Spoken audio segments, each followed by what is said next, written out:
सभापति महोदय, मैं आज इस वित्त विधेयक का समर्थन करने के लिए खड़ा हुआ हूं। माननीय वित्त मंत्री जी ने सदन के सामने जो विधेयक प्रस्तुत किया है, मैं उसका समर्थन करता हूं और उस पर अपने विचार सदन के सामने रखना चाहता हूं।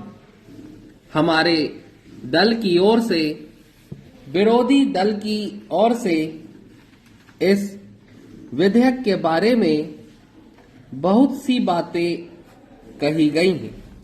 मैंने उन बातों को ध्यान से सुना है और उन पर गौर किया है। जहां तक देश की अर्थव्यवस्था को सुधारने का प्रश्न है, मैं समझता हूं कि काफी मात्रा में इस विधेयक के द्वारा यह प्रयास किया गया है। माननीय वित्त मंत्री जी ने बहुत सोच समझकर इस बिल को प्रस्तुत किया है और देश की अर्थव्यवस्था को सुधारने के लिए जो कुछ भी संभव हो सका है, वह उन्होंने करने का प्रयास किया है। अपने सीमित साधनों को देखते हुए यह प्रयास सराहनीय है, जिसका मैं हार्दिक समर्थन करता हूं। महोदय, पूर्वी उत्तर प्रदेश के लिए मैं एक बात आपके द्वारा माननीय वित्त मंत्री जी से निवेदन करना चाहता हूं और वह यह है कि वहां के ज्यादातर लोग खेती करने वाले हैं, खेतीहर मजदूर हैं। वहां पर कोई बड़ा उद्योग भी नहीं है। जो छोटे मोटे उद्योग वहां पर चल रहे हैं, उनसे वहां की समस्या हल होने वाली नहीं है।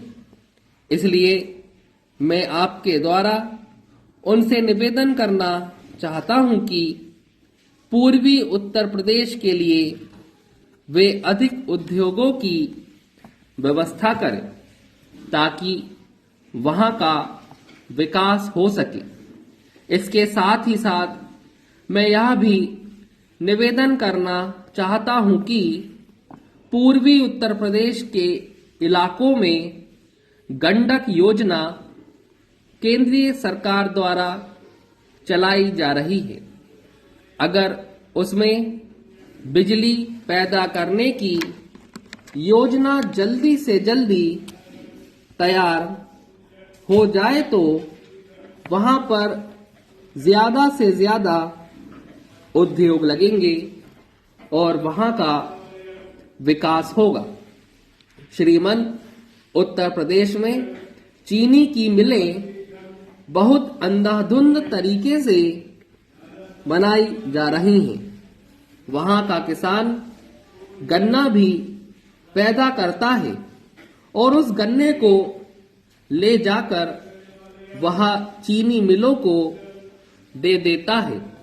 लेकिन यह खेद की बात है कि जितनी मेहनत करके किसान गन्ना पैदा करता है, उसका एक तो उसको उचित दाम नहीं मिलता है। यदि वह गन्ने को खेत में ही पड़े रहने देता है तो उसकी दूसरी फसल मारी जाती है। तब वह गन्ना उसे बहुत महंगा पड़ता है, जिसका दाम उसे नहीं मिल पाता है। इसके साथ ही उसको साल साल भर तक गन्ने का भुगतान नहीं किया जाता है। इसलिए वहां पर सहकारी मिलें बनाई जाएं तो वहां के गन्ना बोने वाले किसानों को लाभ होगा। महोदय, एक बात में सोने पर जो सरकार ने नियंत्रण किया है, उसके बारे में भी कहना चाहता हूं।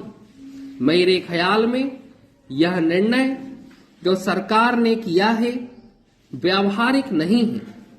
जो सुनार हैं उनके पुनर्वास के लिए हम तरह तरह के काम कर रहे हैं, लेकिन सोने की तस्करी भारी मात्रा में हो रही है।